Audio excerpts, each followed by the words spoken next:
Hey, what's up guys? This is Shea Pierre from Pierre's New Performance, and this is my quick and easy hamstring injury reduction prevention circuit. Now, I've been doing this for years, and it only takes 10 minutes, only using your body weight. Now, you can do this 2 to 3 times a week, and I've been using it with my athletes, my high school, my college, even my pro athletes, especially when we're on the road and we don't have any means to any fitness equipment. Now, this is gonna drastically help reduce your injuries, keeping your hamstrings healthy, strong, and robust for all sports. Now, if you guys like this video, want me to make more injury reduction videos, let me know in the comment section below, and let's check out this video.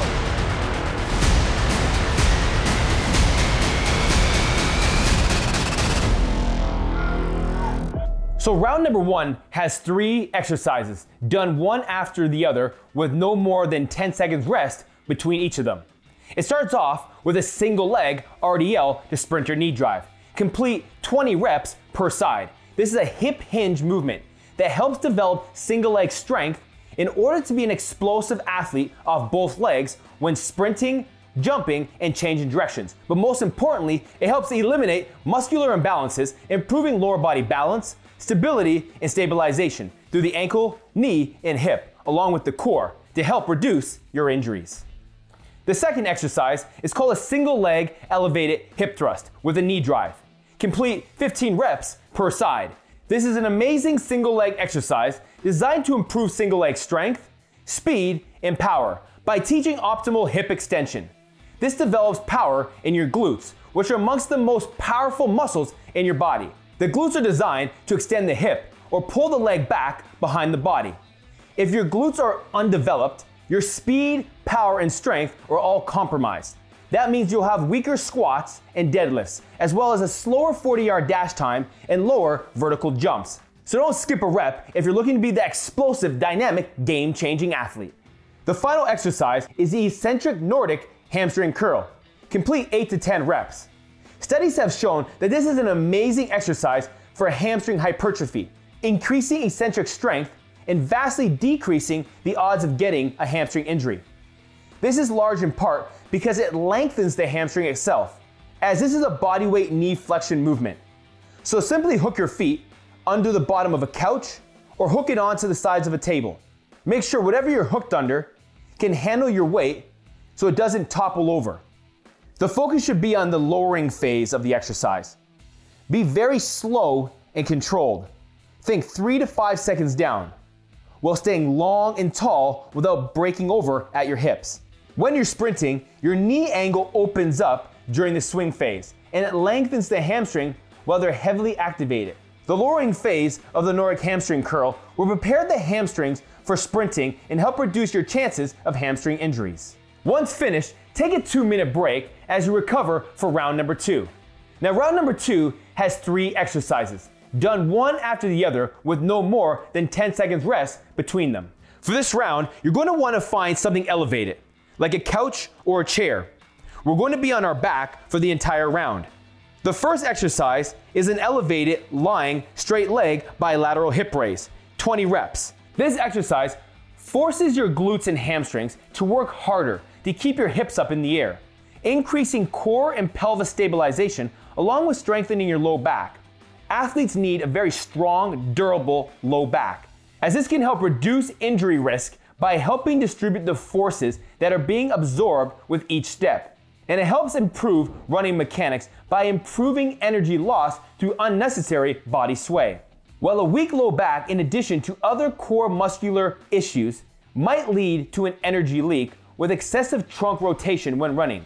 Both of these biomechanic efficiencies can waste energy. So this is a very important exercise to start off the round. The second exercise is called the elevated lying bent knee single leg hip thrust with a knee drive. 15 reps per side. This exercise greatly strengthens the hip. As seen in elite sprinters, their ability to extend powerfully through a large range of hip extension motion before the foot leaves the ground is largely the reason for their huge stride length. The potential energy stored in their hip flexor muscles and tendons during the powerful hip extension enables an impressive elastic recoil in their efficient recovery phase heel to butt motion. where running pace is governed largely by the combination of stride length and stride frequency, running cadence. It's clear that the ability to extend well through the propulsive phase is a vital key to developing sprinting speed and efficiency. The final exercise is the elevated lying bent knee alternating switches, 10 reps per side, 20 total reps. This is an amazing core stability exercise and one of the most important concepts to work. This gives you the ability to move through many of the actions of the running gait, while also keeping the motion of the pelvis control in all three planes of motion. This is often referred to as maintaining a neutral pelvic position. The pelvic region is a real crossroads of forces acting across your body as you run. The pelvis provides origin and insertion points for a whole host of important muscles, responsible for both movement and stability. If your pelvis is pulled out of optimal neutral position by soft tissue restrictions such as tightness in your hip flexors, many of the attaching muscles are subsequently positioned in a disadvantaged position and cannot effectively fulfill their role.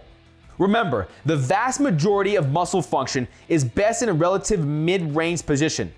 This is certainly true for the gluteus maximus. By maintaining a neutral pelvis when running or sprinting, this allows their muscles to fulfill their jobs properly to function and take your game to the next level. Once finished, take a 2-minute break as you recover for the final round. The third and final round starts off with 10 eccentric hip elevated slider curls. You can use a slider, Tupperware lids, a towel, or even your socks on hardwood or a slippery surface. This exercise is a game-changing exercise. You need to focus on the eccentric lengthening portion, lowering, under control, as well as work on the concentric pull-through on the return motion. This exercise is very effective for runners, sprinters, and athletes seeking more speed and power in their hamstrings. It is also used in ACL rehab and injury prevention.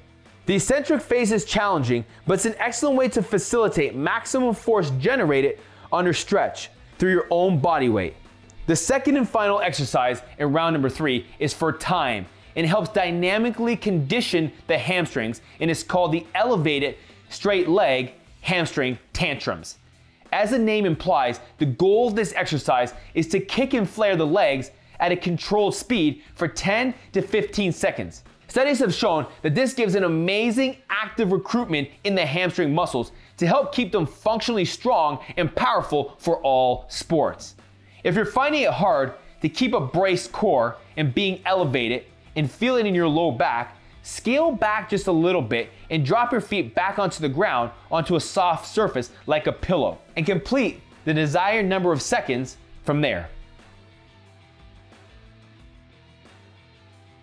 You will also notice that I'm wearing speed training bands around my legs, which are not needed for this workout, but it does add extra resistance, making the workout more challenging and difficult, increasing my overall body strength and athletic performance. If you're looking to get yourself a pair, check out the link below and use the special promo code PEPFAST15 at checkout for 15% off your speed training bands.